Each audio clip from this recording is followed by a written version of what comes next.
నమస్కారం. శుభమస్తు కార్యక్రమానికి స్వాగతం. మీ జాతక సమస్యలకై మీరు రిజిస్టర్ చేసుకోవాల్సిన IVRS నంబర్స్ 5051010631255563. మీరు రిజిస్టర్ చేసుకునే విధానం మీ పేరు, పుట్టిన తేదీ, పుట్టిన సమయం, పుట్టిన స్థలం, అలాగే మీ సమస్య.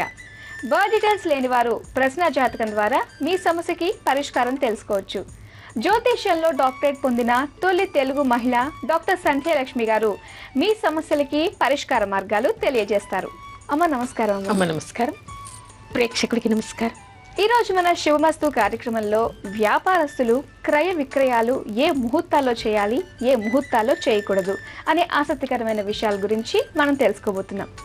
అమ్మ, చాలా మంది చాలా రకాలుగా వ్యాపారాలు చేస్తూ ఉంటారు కదా. వాటిలో ముఖ్యంగా వ్యాపారం అంటేనే కొనడం, అమ్మడం ఇవి ఉంటాయి కదా. అసలు క్రయ విక్రయాలు అంటే ఏంటంటారు? క్రయం అంటే కొనడం, విక్రయం అంటే అమ్మడం. ఇక్కడ ఆసక్తికరమైనటువంటి విషయం ఏమిటంటే, చాలా రకాలుగా వ్యాపారాలు చేసినప్పుడు వ్యాపారస్తులకి కొనడాలు, అమ్మడాలు అనేటువంటివి సహజమైనటువంటివి.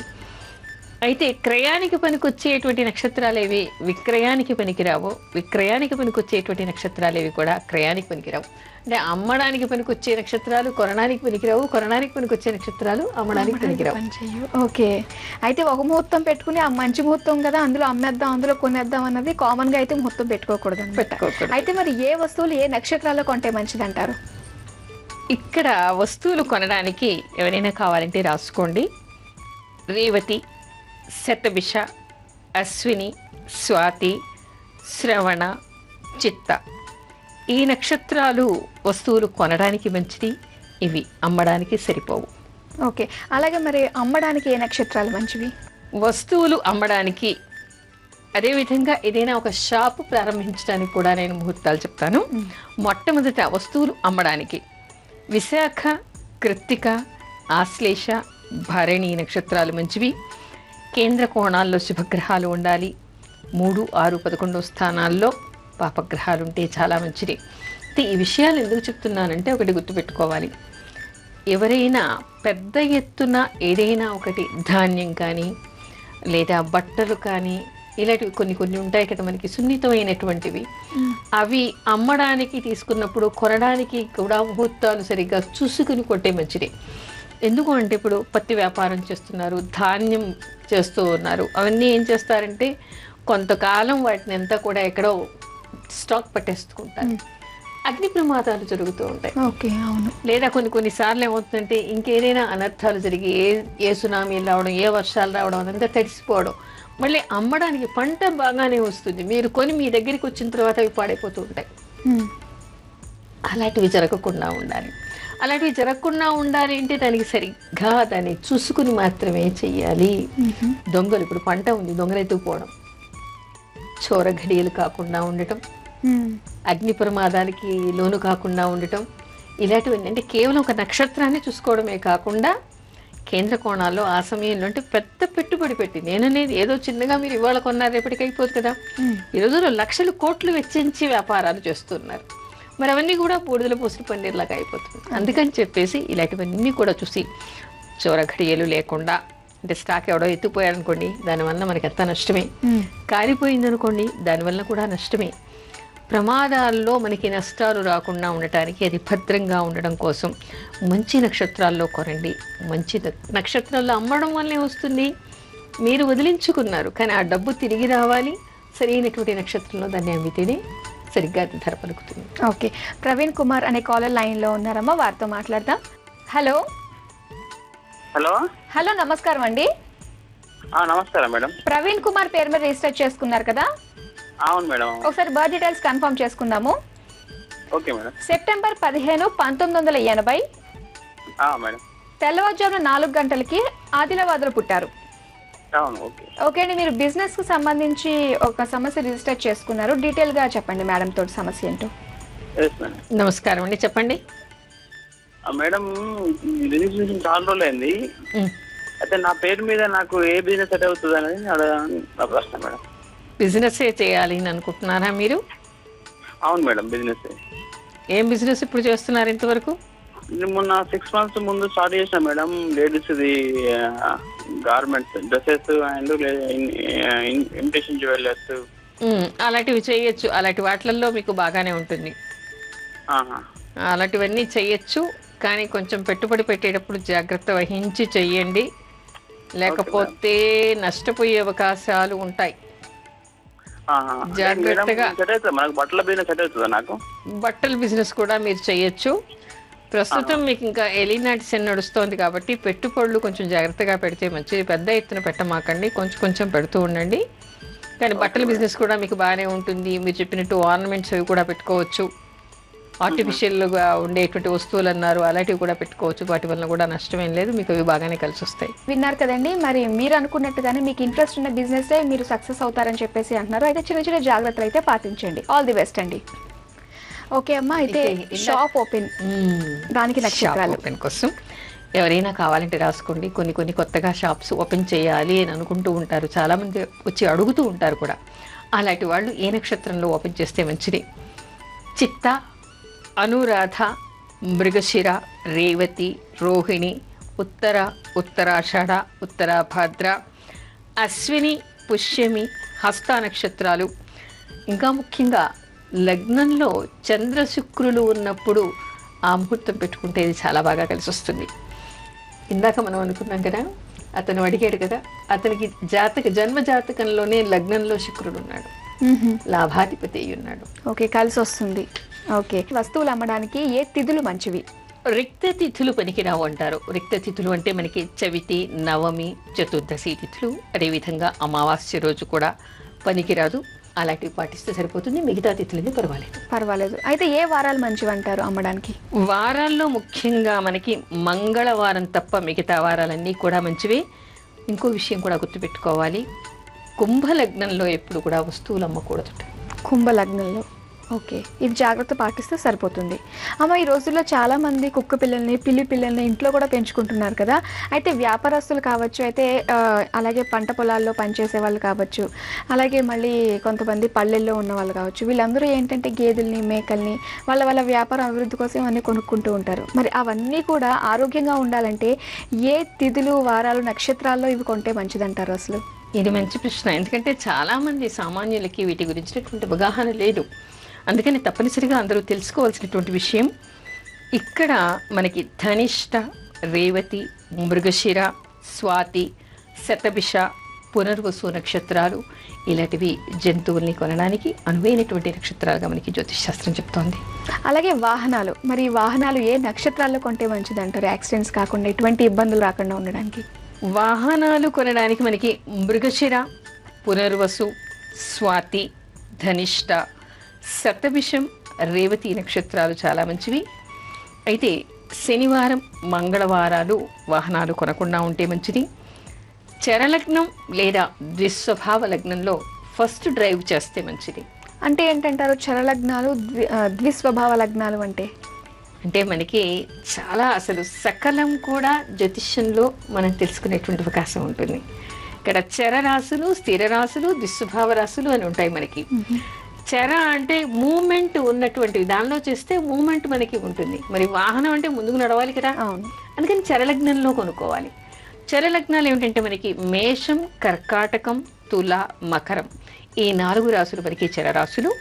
ఆ తర్వాత ద్విస్వభావం అంటే 2 రకాలుగా కూడా ఉంటుంది, చర, స్థిర 2 కూడా అందులో ఉంటాయి. అంటే వాహనం అనేది నిరంతరం నడుస్తూనే ఉంటుంది కదా, కొంతసేపు ఆగటం, కొంతసేపు బయలుదేరడం లాంటిది కూడా ఉంటుంది కదా, అలాంటిది కూడా పర్వాలేదు, సెకండరీ అనమాట. దానికి ఏమిటంటే ఈ ద్విస్వభావ రాశులు ఏమిటి మనకి మీనం, మిథునం, కన్య, ధనస్సు, ఈ 4 రాశులు. అంటే ఈ లగ్నాల్లో లేదా చరలగ్నాల్లో వాహనాన్ని కొనుక్కోవడం చాలా మంచిది. అలాగే వారాలు ఏమన్నా కూడా చూసుకోండి ఉందంటారా? చెప్పాక మంగళవారం, శనివారం పనికిరాదు. ఓకే అమ్మ, వీర ఫణేంద్ర కుమార్ అనే కాలర్ లైన్ లో ఉన్నారు, వారితో మాట్లాడతాం. హలో హలో, నమస్కారం అండి. నమస్తే అండి. వీర ఫణేంద్ర కుమార్ పేరు మీద రిజిస్టర్ చేసుకున్నారు కదా? మా అబ్బాయి అండి. ఓకే అండి, ఒకసారి బర్త్ డీటెయిల్స్ కన్ఫర్మ్ చేసుకుందాము. చెప్పండి. జూలై 12, 1979 అవునండి. మధ్యాహ్నం 1:05 రాజమండ్రిలో పుట్టారు. అవునండి. ఓకే అండి, రిజిస్టర్ చేసుకున్న సమస్య వివాహం కోసం కదా? అవునండి. ఓకే, మేడంతో మాట్లాడండి. నమస్తే మేడం. చెప్పండి అమ్మా. మా అబ్బాయికి వివాహం లేట్ అవుతుందండి. అది ఏం చేత అని అడుగుతానండి. ఎంచేత అని మీ అబ్బాయికి ఎవరన్నా ఇష్టపడుతున్నాడేమో కనుక్కున్నారా లేదండి, అలాంటిది ఏం లేదండి. అని మీరు అనుకుంటున్నారా? లేదండి, నిజంగానే అలాంటిది ఏం లేదండి. నేను అనుకోవడం కదండి. లేదా? లేదండి. ప్రయత్నం చేస్తే జూన్ లోపల ఎటువంటి అవకాశం కనపడుతోందమ్మా. తీవ్ర ప్రయత్నం చేయండి, చేస్తే ఈ జూన్ లోపల అయిపోతుంది. కానీ అబ్బాయికి ఎవరైనా ఇష్టపడటము జరిగి ఉంటుంది. మీరు ప్రయత్నం చేయండి, సంవత్సరం అవుతుంది జూన్ లోపల. విన్నారు కదా, మరి మేడం చెప్పిన విధంగానే తొందరలోనే వివాహం అయ్యే ఛాన్సెస్ ఉన్నాయట. కాకపోతే గట్టి ప్రయత్నాలు అవసరం అని చెప్పేసి అంటున్నారు. ఆల్ ది బెస్ట్ అండి. అమ్మ, మరి వాహన యోగం ఉండాలంటే మన జాతకంలో ఏ గ్రహాలు అనుకూలంగా ఉండాలంటారు? వాహన యోగం, వాహనానికి కారకుడు శుక్రుడు. చతుర్థ స్థానం, చతుర్థ స్థానంలో శుక్రుడు ఉంటే, శుభుడై ఉంటే ఆ లగ్నానికి చక్కగా మంచి కారే ఉండేటువంటి అవకాశం ఉంటుంది. అంటే 4 వీలర్స్ ఉండొచ్చు, అందులో కూడా మంచి అధునాతనమైనటువంటిది కాస్ట్లీయెస్ట్ వెహికల్స్ ఉండేటువంటి అవకాశం ఉంటుంది. ఓకే, ఈ విధంగా కూడా మనం జాతకాన్ని బట్టి తెలుసుకోవచ్చు అంటారా? కాస్ట్లీ వెహికల్, ఓకే, మామూలు సెకండ్ హ్యాండ్ బండి అన్నది కూడా మనం తెలుసుకోగలుగుతాం. అంటే శని సంబంధం ఉంటే సెకండ్ హ్యాండ్ బండి అవుతుంది. ఓకే, ఒక శుక్రుడు ఉండి బాగా ఉంటే, పవర్ఫుల్గా ఉంటే ఆ లగ్నానికి మంచి భవంతులు, వాహనాలు ఉండేటువంటి అవకాశం ఏర్పడుతుంది. అయితే చతుర్థాధిపతి బాగుండడం, కారకుడు కూడా బాగుండడం, అలా ఉంటే తప్పకుండా వాళ్ళకి వాహన యోగం ఉంటుంది.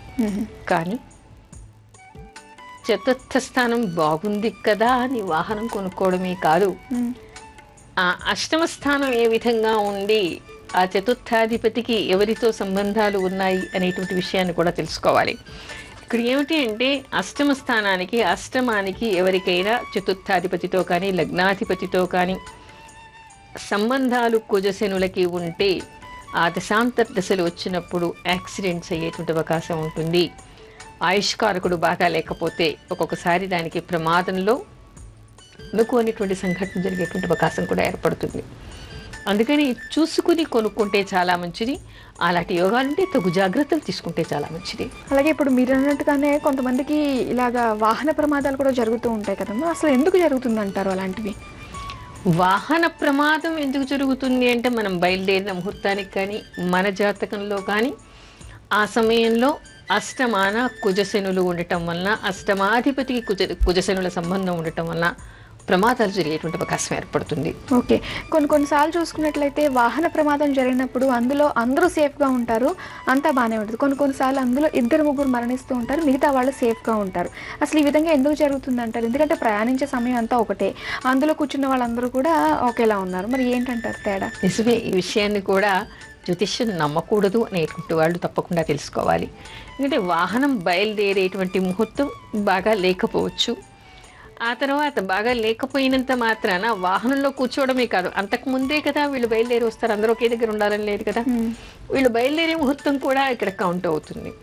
అదే కాకుండా వాళ్ళ జాతకంలో ఆయుష్కారకుడు చాలా బాగున్నాడు, కేవలం ప్రమాదాన్ని మాత్రమే సూచిస్తోంది, ఆయుష్ బాగుంది.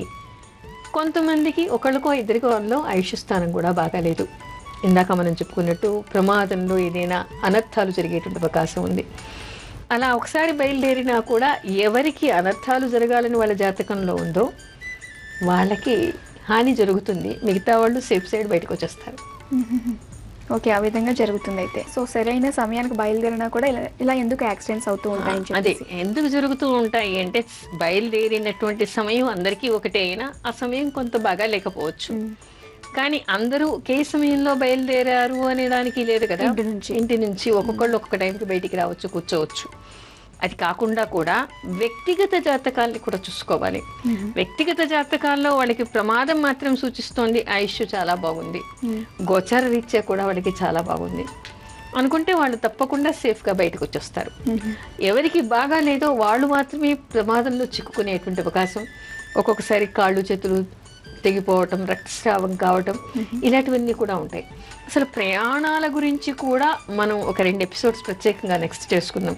ఎందుకంటే ఎప్పుడు ప్రయాణం చేయాలి, ఎప్పుడు ప్రయాణం చేయకూడదు, అంటే మన జాతకంలో బాగున్నా కూడా మన సరైనటువంటి ముహూర్తంలో బయలుదేరకపోతే ప్రమాదాలు కావడం కానీ, ప్రయాణంలో ఇబ్బందులు పడటం కానీ పోయినటువంటి పని కాకుండా వెనక్కి వచ్చేటువంటి అవకాశం కానీ, రోగంతో తిరిగి వచ్చేటువంటి అవకాశం కానీ, నానా అగచాట్లు పడేటువంటి అవకాశాలు కానీ ఏర్పడుతూ ఉంటాయి. ఓకే, బయలుదేరే సమయం కరెక్ట్గా లేకపోతే సమయం కరెక్ట్. అందుకే ప్రయాణ ముహూర్తాలని ప్రత్యేకంగా ఉంటుంది మనకి. కాకపోతే కొంత హడావుల్లో టెన్షన్ తోటి దొరుకుతుందో దొరకదో, మనకి ట్రైన్ అందుకుంటామో అందుకోలేమో అన్న టెన్షన్లో, వేరే చోట అక్కడికి వెళ్ళి ట్రైన్ క్యాచ్ చేయాలన్న టెన్షన్లో వాళ్ళు ముహూర్తాలన్నీ సరిగ్గా చూసుకోలేక బయలుదేరిపోతూ ఉంటారు.